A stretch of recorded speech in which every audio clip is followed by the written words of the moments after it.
যে এই উম্মত জাহান্নামে যাবে কি করে জাহান্নামে যাবে, এটা আমার বুঝে আসে না। আমি তো কোথাও টোকায়া পাই না এই উম্মতে জাহান্নামে যাওয়ার সুযোগ, কোনো রাস্তা দেখি না যে এই উম্মত জাহান্নামে কি করে যাবে। কিন্তু তারপরও যাবে, এটাও সত্য। তারপরও তাহলে বোঝা গেল ওর মতো হতভাগা কেউ নেই, এই উম্মতে জাহান্নামে যাওয়ার কোনো সুযোগ নেই। আমি আপনাকে দেখাইতেছি, আসসালাতু ইলা সালাতি কাফারা, যে 5 ওয়াক্ত নামাজ পড়ে সে বুকে হাত দিয়া বলতে পারে 24 ঘন্টার গুনাহ মাফ। কেন? হাদিস তো সত্য না মিথ্যা?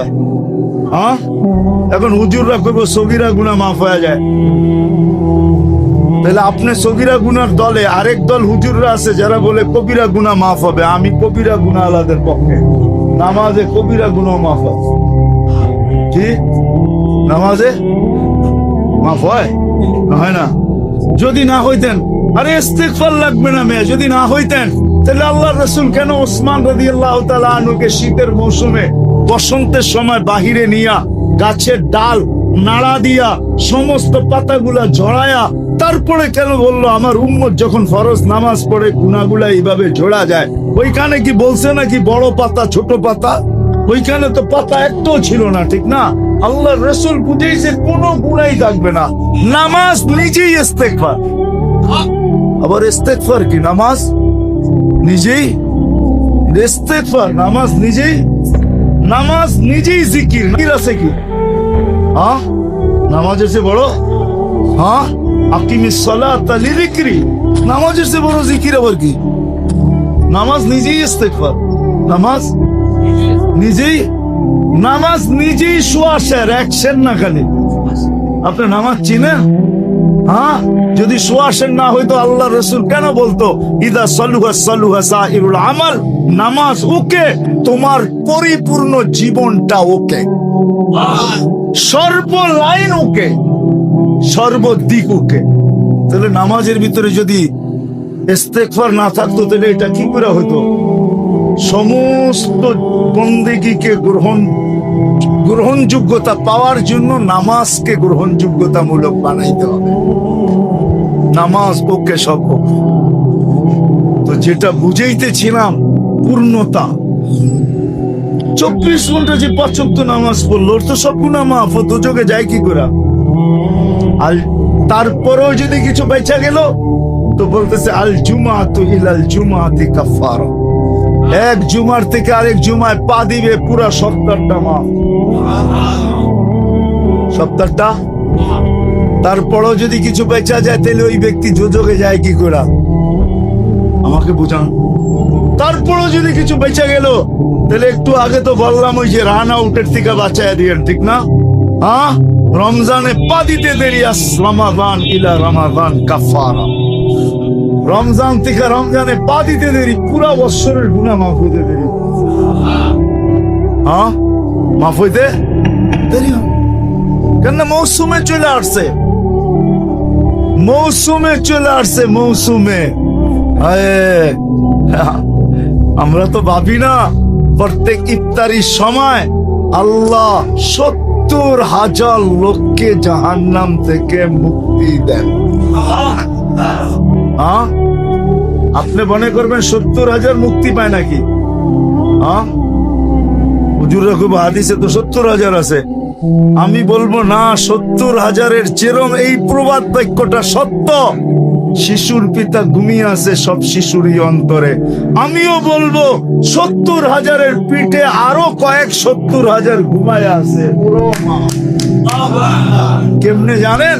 এই 70,000 কিয়ামতের দিন উঠা দাঁড়াবে আর বলবে আল্লাহ অধিকার দিবে সুপারিশের, এরা দাঁড়াবে আর সুপারিশ করে কয়েক 70,000 নেওয়া যাবে, ঠিক না? যেমন আল্লাহ রসুল বৈশা আছেন তো জিবরিল আলাইহিস সালাম হাসতে হাসতে আসছে, বড় খুশি আজকে। আল্লাহ রসুল জিজ্ঞাসা করছে এত খুশি কেন?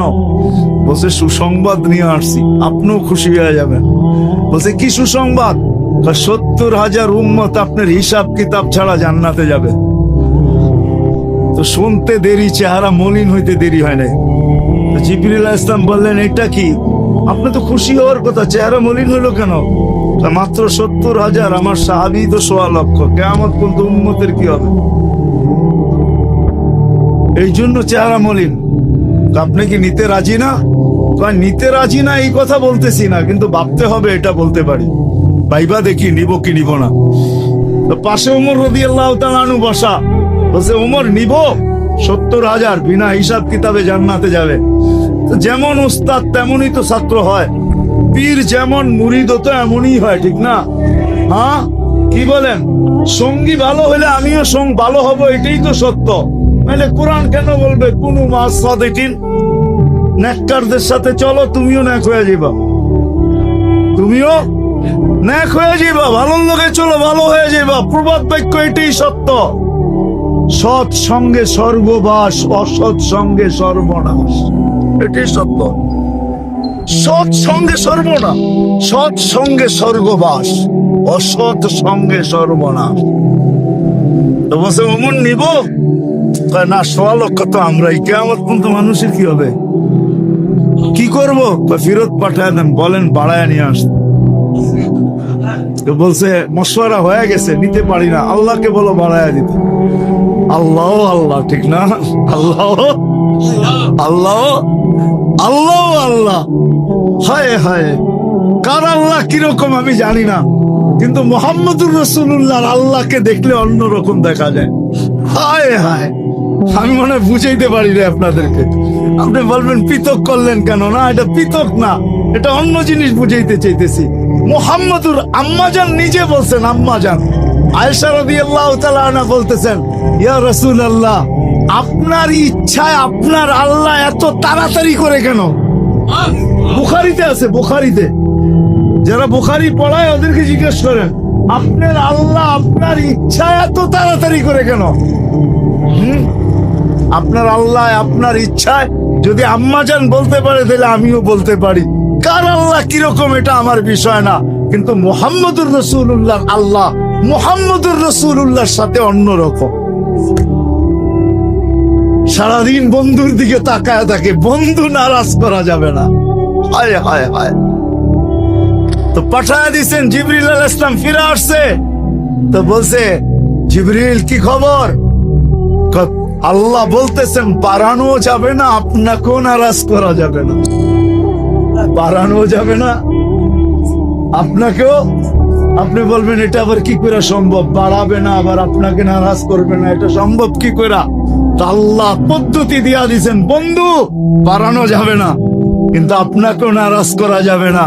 পদ্ধতি 70,000-এর প্রত্যেক ব্যক্তি 70,000 হাতে ধরে জান্নাতে নিয়ে যাবে। তাইলে কত যাবে হিসাব কিতাব ছাড়া জান্নাতে? কত?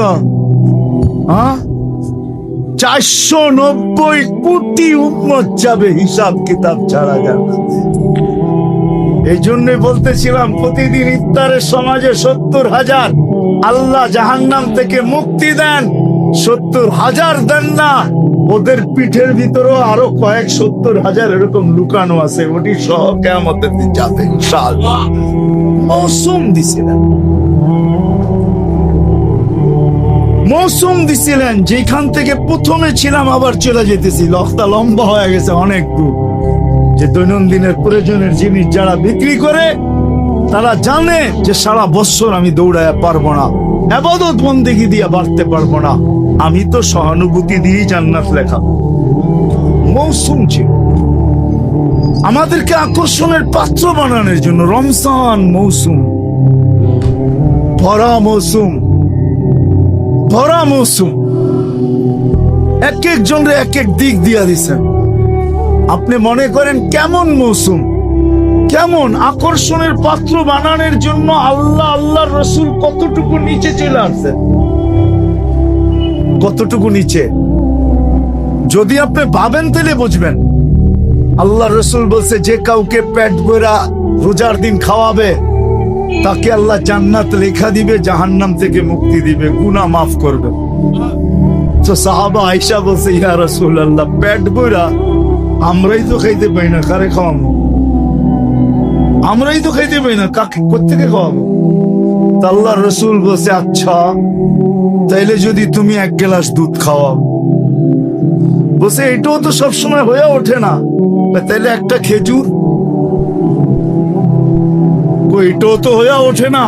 তো নামতে নামতে নামতে নামতে সুরবাতু মা আসছেন। সুরবাতু মা, এক গোট পানি যে রোজাদারকে পান করাবে।